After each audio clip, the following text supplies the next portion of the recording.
Welcome to the ninth part of our interview series. Stephen, your detailed insights into the potential technologies used in your harassment are fascinating. Can you tell us more about your experiences and any ideas you have regarding the different RF characteristics of the systems you've encountered? Absolutely, Joanna. From my experiences, it seems the offenders use different technologies. Here's what I've gathered about conventional radar, Wi-Fi/microwaves, and magnetic pulses. But I'm not an expert, so I'll let Ruth and Brian explain the technical details.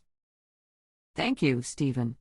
Ruth and Brian, can you explain the RF characteristics of these different systems and how they compare? Certainly. Let's start with a comparison of conventional radar, Wi-Fi/microwaves, and magnetic pulses. Conventional radar, traditional radar systems use sinusoidal carrier waves modulated with specific envelope shapes, which dictate pulse duration, repetition rate, and encoding schema.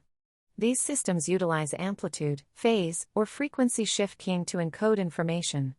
Recipients extract timing, location, velocity, and other parameters via correlation, triangulation, or statistical techniques. Wi-Fi/microwaves, wireless networking standards like Wi-Fi use carrier frequencies centered around ISM bands, industrial, scientific, medical. Digital modulation schemes, such as quadrature amplitude modulation, QAM, vestigial sideband, VSB, or orthogonal frequency division multiplexing, OFDM, superimpose information symbols onto carriers, conveying bits over wireless links. Bandwidth restrictions, duty cycle limits, and dynamic frequency selection protocols manage congestion, promote fairness, and prevent code-channel interference. Magnetic pulses, unlike the above paradigms, magnetic pulse radar, MPR, relies on fleeting magnetic flux reversals to probe the immediate vicinity. Rapidly fluctuating magnetic fields induce eddy current flow within conducting targets, yielding secondary electromagnetic radiation proportional to material composition and geometric extent. Extracting diagnostic information requires sophisticated signal processing, considering the brevity and minuscule intensity of return signals. The differences among these technologies impact their effectiveness and use cases significantly. Conventional radar offers detailed tracking and location information with broad applications in aviation, weather monitoring, and defense.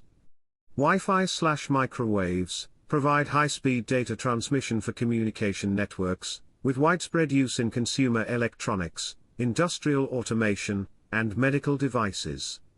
Magnetic pulses excel in non-destructive evaluations and subsurface imaging due to their sensitivity to subtle disturbances. MPR is particularly effective for probing material properties and detecting hidden structures. How do these differences affect the technology's application in harassment? Understanding these RF characteristics helps in devising effective countermeasures. For instance, conventional radar's broad applications and periodic signals make it predictable and manageable. Wi-Fi and microwave systems are ubiquitous but can be mitigated through network management and shielding. Magnetic pulse systems, however, require specific shielding techniques due to their unique way of probing materials. Stephen, how has this knowledge from Ruth and Brian influenced your approach to defending yourself? This knowledge has been incredibly helpful, Joanna. Knowing the strengths and weaknesses of these technologies allows me to focus on the right countermeasures. For example, understanding that magnetic pulses have limited spectral content and short dwell periods helps me focus on shielding techniques that can mitigate their impact. Your technical expertise and resilience are truly inspiring. By sharing your insights, you're providing valuable knowledge that can help others facing similar challenges. In this ninth part of our series, we've explored the distinct RF characteristics of various signal modalities and how they compare. Stay tuned for the next part, where we will discuss potential defensive strategies and support systems for those affected by similar forms of harassment. Stephen's story continues to highlight the multifaceted nature of technological harassment and the need for creative and methodical strategies to combat it. By continuing this series, we aim to provide a comprehensive understanding and foster a dialogue that can lead to meaningful change.